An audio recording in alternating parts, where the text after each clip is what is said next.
Dieu, tu es béni ce matin. Seigneur, nous te rendons grâce. Merci pour ta présence. Merci pour ta glorieuse présence. Tu nous prouves toujours que tu es avec nous. Et tu nous donnes la satisfaction et la paix dans nos cœurs. Nous savons, Seigneur Jésus, que tu ne nous as jamais laissés. Car ta parole pour nous est tellement vraie que le soleil a son zénith. Parce que mon cœur est en joie. Parce que Jésus est la joie de mon cœur. Parce que mon cœur est en paix. Parce que Jésus est la paix de mon cœur. Je l'entends me dire dans la connaissance, ne sois pas troublé. Ne sois pas troublé, bien-aimé. Je l'entends voir dans la connaissance dire, mes brebis entendent ma voix et je les connais. Je prie le Seigneur ce matin de te permettre d'entendre sa voix. Alléluia. Tenir de puissance. Tu dois connaître l'influence que ton adversaire a dans ta vie. Tu dois connaître la puissance de ton adversaire. Tu dois connaître où il se tient pour te parler. Amen. Écoutez attentivement. Goliath, dans le sens naturel, était vraiment armé, avait une carrure extrêmement puissante. À le regarder, à le voir, à le connaître, mon bien-aimé, il inspire la peur, il inspire la destruction. Puis, bien-aimé, la mort pour celui qui peut vouloir l'affronter. Amen. Même le peuple de Dieu, même l'armée du Dieu vivant, qui soit disant armée de Dieu. Pourquoi l'armée du Dieu vivant n'a pas affronté Goliath et ont fui devant lui? Bien-aimé, c'est pas parce qu'ils n'étaient pas des enfants de Dieu, mais ils n'avaient pas la connaissance de Dieu. Quand tu as la connaissance de Dieu, tu connais ce Dieu en toi qui est ta réaction. Alors ils avaient la connaissance de Goliath et son influence, sa puissance. Amen. C'est pourquoi ton ennemi peut t'influencer. Cette vie peut t'influencer. Si tu ne passes pas ton temps à concevoir la connaissance de Dieu, du Dieu vivant, je vais te dire. C'est avec sa connaissance en toi, vertu, que tu portes son autorité, que tu portes son pouvoir, que tu portes sa vie. Parce qu'il dit, je suis la vie. Et aucune mort ne peut être au-dessus, ne peut avoir le pouvoir que la vie. Amen. Ce sont des vérités. La vie et la mort n'est pas au pouvoir de la chair, mais c'est au pouvoir de ta langue. Ce que tu es est ce que tu as conçu. Ce que tu es est ce que tu as vu. Ce que tu es est ce que tu connais. Ce que tu es est ce que tu as cru. Si tu crois, on t'a appelé femme ratée, fille ratée, vaut rien. Si tu peux écouter les informations autour de toi et ce que les gens disent de négatif de toi et tu conçois, c'est ce que tu vas devenir. Tu ne deviendras pas ce que tu penses, mais tu deviens ce que tu as conçu et ce que tu as connu. Car aucune semence ne peut, aucun champ ne peut produire ce qui n'a pas été planté. C'est pourquoi vous voyez certaines personnes tournent dans la routine. Ils tournent parce qu'ils croient que venir à l'église ou peut-être lire la Bible ou peut-être prier, bien aimé, tu dois aller au-delà de ces choses. Ne sois pas dans la religion. Tu dois comprendre que la connaissance te installe en toi une puissance. Voilà l'autorité. Je vous ai donné le pouvoir. Je vous ai donné le pouvoir. Je vous ai donné le pouvoir dans le ciel et sur la terre. Cette parole est une connaissance qui est établie. Amen. Vous marchez sur les serpents, les scorpions, sur toute la puissance de l'ennemi. Tout ce que tu vois visiblement, il y a aussi son identité spirituelle. Le serpent n'est pas premièrement visible, il est premièrement spirituel. La puissance du serpent est un esprit. Alléluia. Alors bien aimé, nous devons comprendre que Dieu aussi est esprit. Pour pouvoir le connaître afin de pouvoir avoir avec lui, être un même membre qui soit de vie, pour nous donner sa force. C'est pourquoi David pouvait affronter Goliath. Alléluia. David pouvait affronter Goliath. Par quoi? Ce petit David, ce bout veut dire les prétentieux. Parfois je pense de ce pasteur trop précieux. Non, bien, mais tu ne peux pas parler des choses, tu peux pas parler d'assurance dans la peur. Tu peux pas parler de ténèbres avec la lumière. Deux choses, ces deux choses fonctionnent ensemble. C'est ce qui est en toi qui s'exprime. C'est ce qui est en toi qui s'exprime. Si tu as peur de tes situations, si tu as peur des circonstances de la vie, parce que tu ne vois pas en elle l'avenir, bien aimé, c'est elle qui souhaite de parler en toi. Tu ne dégages que ce que tu as conçu.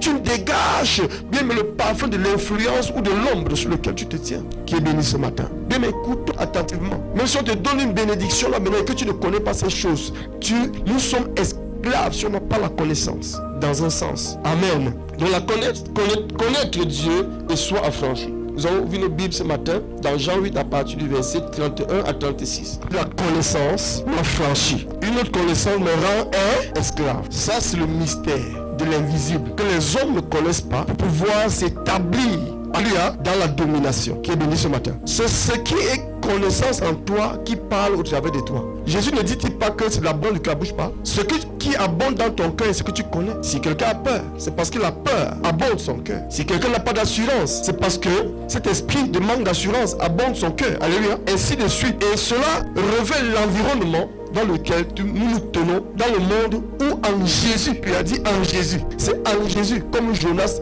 dans le ventre de qui? Du poisson. Jonas dans le ventre du poisson pouvait être mort pour les hommes, n'est-ce pas? Mais ne sait pas. Dans ce monde, les gens croient que nous sommes morts. Parce que quand tu fonctionnes en Jésus, le monde croit que tu es mort, pour toi est fini. Mais tu es en la vie. Tu es dans un sein. Ce n'est plus la barque humaine qui te porte. Amen. Tu es dans une barque spirituelle qui transcende, qui te porte dans son sein et qui t'amène vers ta destinée.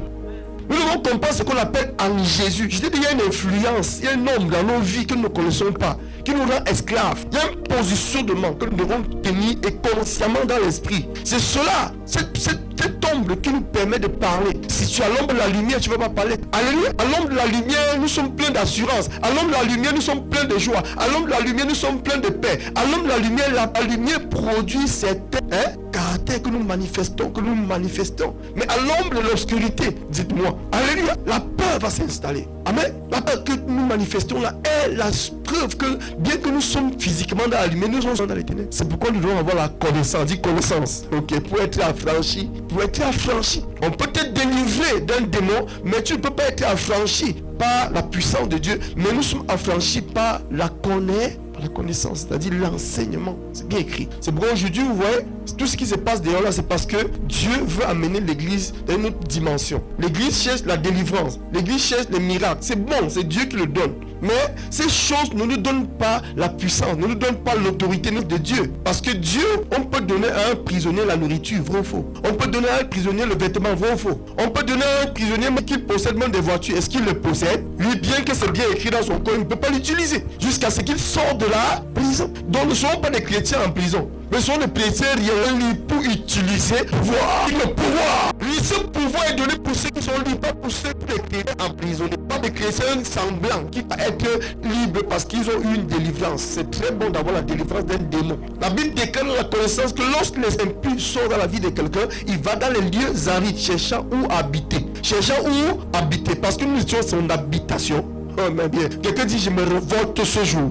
La mort ne va plus habiter ma vie. Écoutez la connaissance. Il cherche où habiter. Il dit que je retournerai dans ma maison. Je retournerai dans ma maison où je suis sorti. Il arrive, trouve la maison balayée et ornée. Il n'y a pas un locataire. Le Saint-Esprit n'est pas installé. Jésus n'est pas là. Mais Jésus, le pasteur a chassé le démon. Mais la personne qui est censée garder la maison n'a pas installé Jésus, c'est-à-dire la connaissance. Il est toujours vide. Mais il est propre à l'extérieur. Le make-up, tout ça, la bonne vie, c'est lui. Mais à l'intérieur, c'est vide. Il va chercher 7 autres esprits plus méchants. Et qui lui revient, il entre dans cette maison, il ne te demande pas ton avis, c'est un dictateur, c'est un bandit. Il dit que le mauvais berger passe par là, par la fenêtre, mais le bon berger passe par la porte. Jésus devant ta porte ce matin de toquer. Est-ce que veux-tu le laisser entrer dans ta vie et avec ta vie par le pouvoir céleste? Alléluia. La Bible déclare encore dans la parole de Dieu que lorsque Jésus est entré dans le temple, il a trouvé les vendeurs, les changeurs de destinée, les changeurs d'argent, les changeurs de vie, ceux-là qui changeaient ton assurance en peur, ceux-là qui interactivent dans ta pensée pour te donner une mauvaise pensée, pour te faire voir que la vie est difficile, tout est difficile, utiliser des personnes et que tu crois en toutes ces choses. Il dit, il entre dans le temple et il chasse ses vendeurs. Ce matin, il va chasser dans ton temple. Mais tu ne peux pas confondre Goliath qui est au devant de toi si le temple n'est pas restauré. Il a chassé ses vendeurs, connaissant de Jésus, la présence de Jésus en nous. Et lui en nous, nous en lui, nous sommes dans son sein. Quand Jonas dans le ventre du poisson, mène où? Le poisson le mène où? Dans sa destinée. C'est Jésus qui te met dans ta destinée déjà en lui. C'est lui qui sait ce que tu vas devenir. C'est en lui que tu deviens grand. C'est en lui que tu es vivant. C'est en lui que nous avons la vie éternelle. C'est en lui que nous sommes bénis de toutes sortes de bénédictions dans les lieux célestes. Toutes sortes de bénédictions. Toutes sortes. Le pouvoir t'est donné quand Jésus est avec toi. Amen. Donc Jésus dit, il entre dans cette maison. Il a chassé les vendeurs. Il dit, il est écrit la maison de mon Père.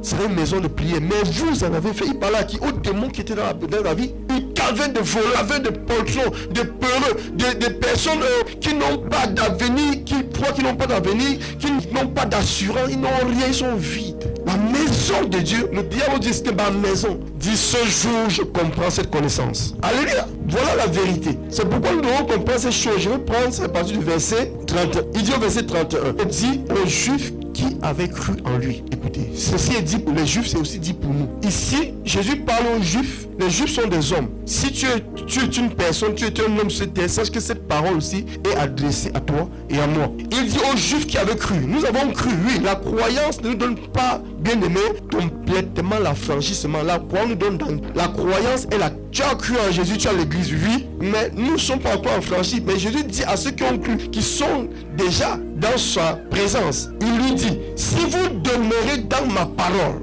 vous êtes vraiment mes disciples. Vous connaîtrez la vérité et la vérité vous affranchira. Écoutez comment la science, les mathématiques ou la physique spirituelle. Amen. Ici, vous qui avez cru à l'église, qui est dans ma présence, si vous demeurez dans ma parole et non dans ma chair, si vous demeurez dans ma parole, ici il veut révéler qu'il est la parole que nous écoutons, qu'il est la parole que nous concevons. En concevant sa parole, nous concevons lui-même. Nous concevons sa vie comme une femme conçoit, alléluia, un enfant.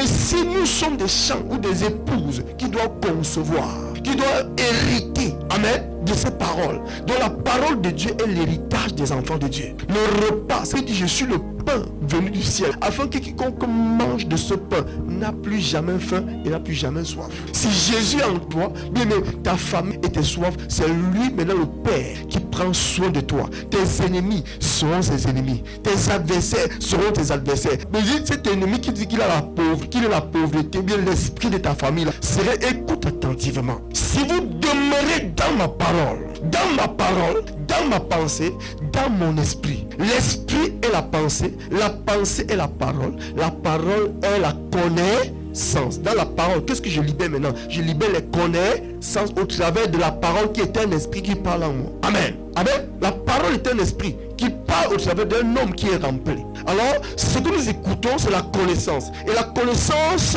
est la puissance de Dieu. C'est pourquoi il dit que l'évangile est une pluie. Il dit en Jean de Acte 4, à partir du verset 8, vous recevez une puissance. Écoute, tu es en train de recevoir une puissance, le Saint-Esprit. Vous comprenez que cette puissance, le Saint-Esprit est la puissance est la connaissance est la parole est la pensée est l'Esprit Saint. Amen. C'est ça. Vous recevez. Donc il faut avoir la passion de la parole de Dieu et le recevoir consciemment. Si vous demeurez dans ma parole, c'est-à-dire dans mon esprit, dans ma connaissance, dans ma puissance, vous ne devriez plus être impuissant. Dans ma lumière, les ténèbres s'enfuira de vous. Votre matin changera. L'identité qu'on vous a donnée, c'est terre. Mais c'est fausse. C'est le mensonge. Car Jésus est la vérité. C'est ce que lui dit qui va être. Ce que les hommes ont dit de toi. Ou ce que ta famille a dit de toi. Ou ce que tes amis, tes collègues ont dit de toi. C'est faux. Ça ne s'accomplira pas. C'est pourquoi je me tiens toujours sur ce que Dieu m'a dit. En ce qui concerne le ministère auquel il m'a... Alléluia. Et je me tiens et je vis dans ce qu'il m'a dit. Tu ne peux pas être fortifié dans la puissance en dégustant ou en mangeant l'impuissance. Les paroles est impuissant. Alors Jésus dit, si vous demeurez dans ma parole,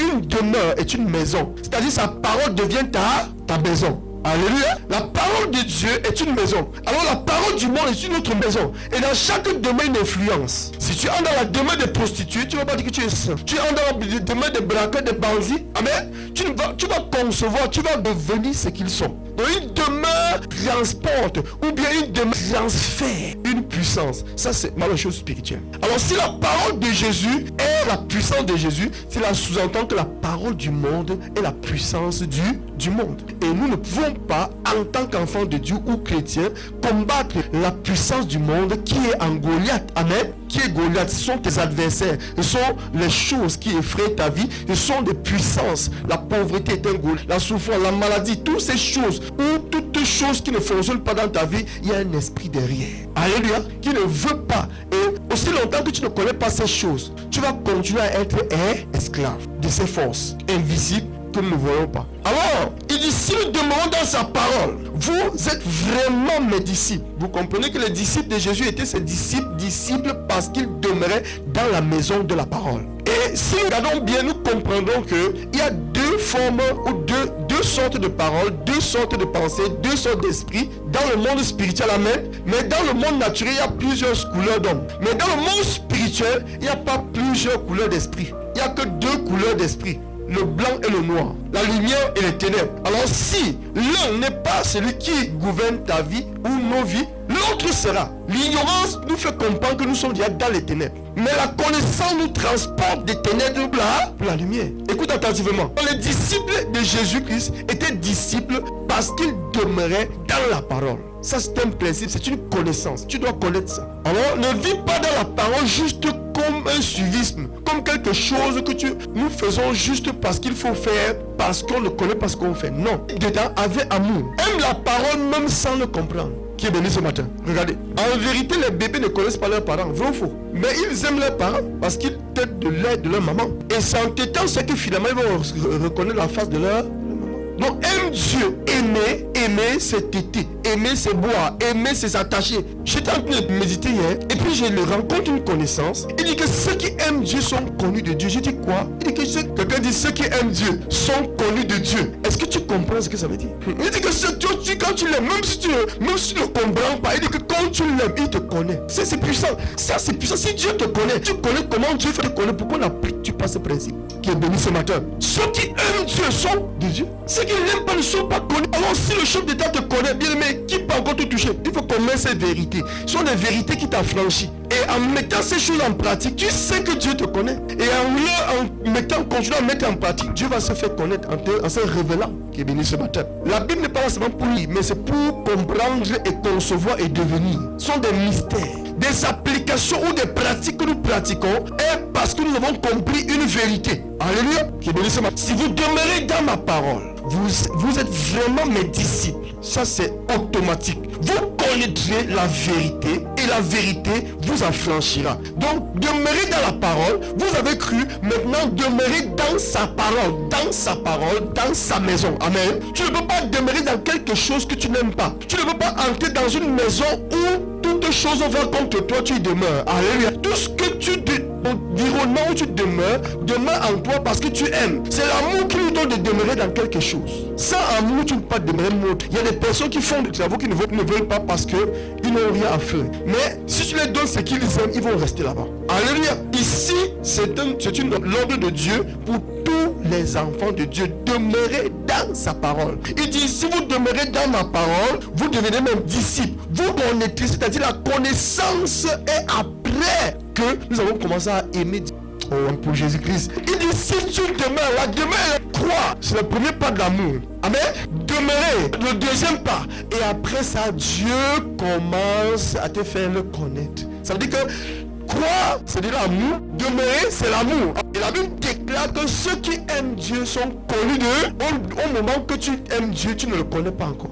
Et quand tu continues à monter dans l'amour et dans la demeure, un certain moment, il dit, vous connaîtrez la vérité. Qui est la vérité? Il dit, je suis quoi? Le chemin, la vérité et la vie. Qui est la vérité? Jésus. Vous connaîtrez Jésus. Vous ne verrez pas Jésus. Vous le connaîtrez. Il va se faire connaître. Et ce que tu connais, c'est ce que tu deviens. Amen. Voilà une règle. Voilà une science. Voilà les mathématiques spirituelles. Ce principe doit être appliqué pour entrer en possession de certains pouvoirs. Pour rencontrer Jésus, pour le posséder, pour qu'il se révèle comme un homme se révèle à sa femme. Amen.